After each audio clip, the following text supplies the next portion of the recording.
तो दोस्तों आपको पता है कि ईरान के प्रेसिडेंट इब्राहिम रईसी की जो है वो हेलीकॉप्टर से डेथ हो चुकी है। सोचिए, जियाउल हक की तरह सेम टू सेम ईरान का प्रेसिडेंट और विदेश मंत्री दोनों दोस्तों इस हेलीकॉप्टर जो है उसमें डेथ हो जाती है, हेलीकॉप्टर क्रैश हो जाता है। ये हेलीकॉप्टर जब क्रैश होता है तो 3 हेलीकॉप्टर होते हैं और वही गिरता है जिसमें ये लोग होते हैं। और ये एरिया भी जो है वो खुद ईरान के अंदर ही है। और जियाउल हक के साथ भी सेम टू सेम यही हुआ था। मीडिया पे एक बात बताई जा रही है कि ईरान के जो लोग हैं वो काफी ज्यादा परेशान थे अपने प्रेसिडेंट के लिए या अपने विदेश मंत्री के लिए। दोस्तों आप लोगों को एक हकीकत बात बताऊं, जहां ईरान के कुछ लोग उनकी सरकार को सपोर्ट करते हैं, वहीं पर ऐसे लोग हैं 60% लोग ईरान के जो अपनी सरकार से बड़े तंग है।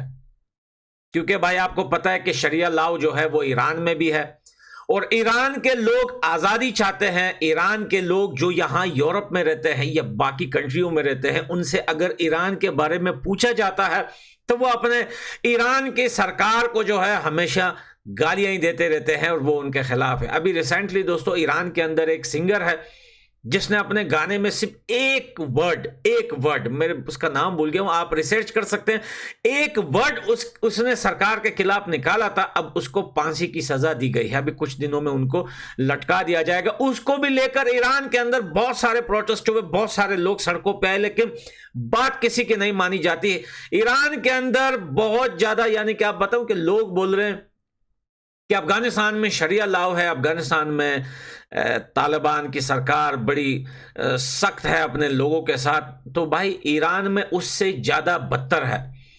लेकिन ईरान के ये जो प्रेसिडेंट है, इसके मरने की खबर आने से पहले बहुत सारे ईरान के लोग जो यहाँ पे यूरोप में मेरे आसपास रहते हैं, जिनसे मेरी बात हुई या जिन्होंने मेरे को बताया कल रात को, वो काफी ज्यादा खुश थे।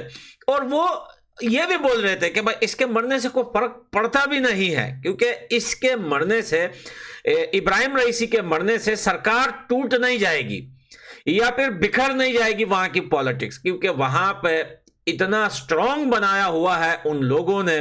अखुंदान बोलते हैं इन सरकार के लोगों को, उन्होंने अखुंदानों ने इतना स्ट्रांग बनाया हुआ है अपनी सरकार को कि वहां कोई भी पॉलिटिकल पार्टी या अपोजिशन पार्टी वहां पे कोई भी पर तक नहीं मार सकता।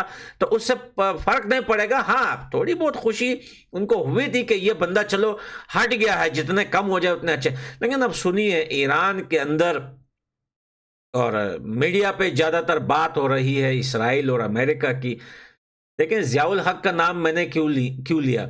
जियाउल हक दोस्तों आपको पता है कि उसका भी जो है हेलीकॉप्टर क्रैश हुआ था, ऐसे ही उसकी डेथ हुई थी पाकिस्तान के अंदर। जब अमेरिका को पता चले कि ये बंदा हमारे थोड़े से भी खिलाफ जा रहा है, तो फिर वो कोशिश करते हैं उस देश के लोगों को खरीदने की। अगर उन देश के लोग सस्ते हुए, पैसों में बिकाऊ हुए, तो उनको खरीद के उन्हीं के लोगों के हाथों से उन्हीं के ही जो है हेलीकॉप्टर क्रैश करवा देती है। और जियाउल हक के साथ सेम टू सेम ऐसा ही हुआ था दोस्तों। जियाउल हक को किसी अमेरिकन ने या किसी जो है ब्रिटिश ने आके उसके एरोप्लेन में बैठ के कोई टेक्निकल खराबी नहीं की थी, उनके अपने ही लोग थे जो उसमें मिले हुए थे। और उन लोगों ने जो है जियाउल हक और जियाउल हक के साथ बहुत सारे ऐसे बड़े बड़े बंदे और भी थे मिलिट्री के, जो सब लोग उसमें मारे गए।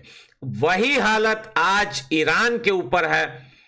लेकिन यहां पर कुछ लोग जो है वो इसराइल को मेंशन कर रहे हैं कि इसराइल का बहुत बड़ा हाथ होगा। मेरे को लगता है कि इसमें इसराइल का हाथ नहीं था, क्योंकि ये एरिया भी जो है ईरान का है और यहां पर अगर कोई भी मिसाइल मारेगा इसराइल या कुछ भी मारेगा, तो अगर ईरान को नहीं तो किसी ना किसी कंट्री को तो पता चल ही जाएगा। हाँ, ये चीज हो सकती है कि अब इन्वेस्टिगेशन ईरान करेगा। अब इन्वेस्टिगेशन के बाद क्या निकलता है उसका रिजल्ट हमें नहीं पता। लेकिन ईरान के प्रेसिडेंट के मारे जाने का अभी तक 98% जो दुनिया बोल रही है, जो खुद लोग बोल रहे हैं कि वो यार जो हेलीकॉप्टर के टेक्निकल खराबी की वजह से या कुछ अब मौसम के वहां पे मौसम भी काफी ज्यादा खराब था, मौसम की खराबी की वजह से ये हेलीकॉप्टर क्रैश हुआ है। लेकिन ईरान की सरकार जो है वो इस बात को नहीं मानेगी, वो अपना इन्वेस्टिगेशन तो जरूर करेगी। अगर उनका हाथ हो ना हो, इन्वेस्टिगेशन तो करना पड़ता है। अब इन्वेस्टिगेशन के बाद अगर 1% भी चांसेस निकल आते हैं कि यार इसमें किसी देश का हाथ था, तो अब ईरान का रिएक्शन फिर आगे जाके क्या होगा वो मुझे नहीं पता। लेकिन यह बात कंफर्म है, यह बात कंफर्म है, इसको सोच के ही ऐसा लगता है कि हमेशा वो लीडर्स दुनिया के जो अमेरिका या इन देशों के खिलाफ हो जाते हैं या उनके खिलाफ चलते हैं या उनकी बात नहीं मानते, तो उनकी डेथ हमेशा हेलीकॉप्टर में क्यों होती है। हेलीकॉप्टर में इतने डेथ तो नॉर्मल लोगों के नहीं हुए जितने जो है वो प्रेसिडेंट और प्राइम मिनिस्टर्स वगैरह के हुए हैं दुनिया में। अगर आप रिसर्च करें तो ये ज्यादा मिलेगा आपको। एनीवे दोस्तों, अभी तक कोई कंफर्म नहीं है कि भाई इसमें किसी का हाथ था या नहीं था, लेकिन ईरान को बहुत बड़ा झटका मिला है, क्योंकि भाई प्रेसिडेंट और विदेश मंत्री दोनों एक ही हेलीकॉप्टर में जाके जो है उनकी डेथ हुई। ये बहुत बड़ा झटका है। अब 3 से 4 दिन तो लगेगा ही ईरान के अंदर कि सरकार, नया प्रेसिडेंट कौन आता है, कौन कमान संभालता है, ये तो बाद में पता चलेगा। लेकिन ईरान के अंदर इस वक्त मातम मचा हुआ है दोस्तों। हालत काफी ज्यादा खराब है, बहुत ही हालत नाजुक है ईरान के अंदर। अब आगे पता चलेगा कि क्या होता है।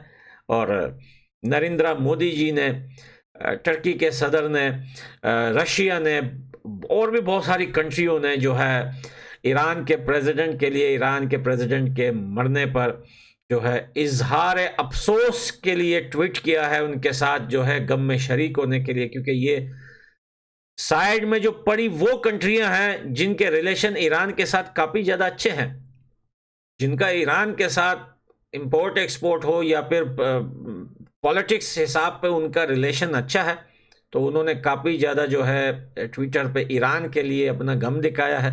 बाकी आगे देखते हैं होता है क्या। तब तक के लिए इजाजत दें, बाय बाय।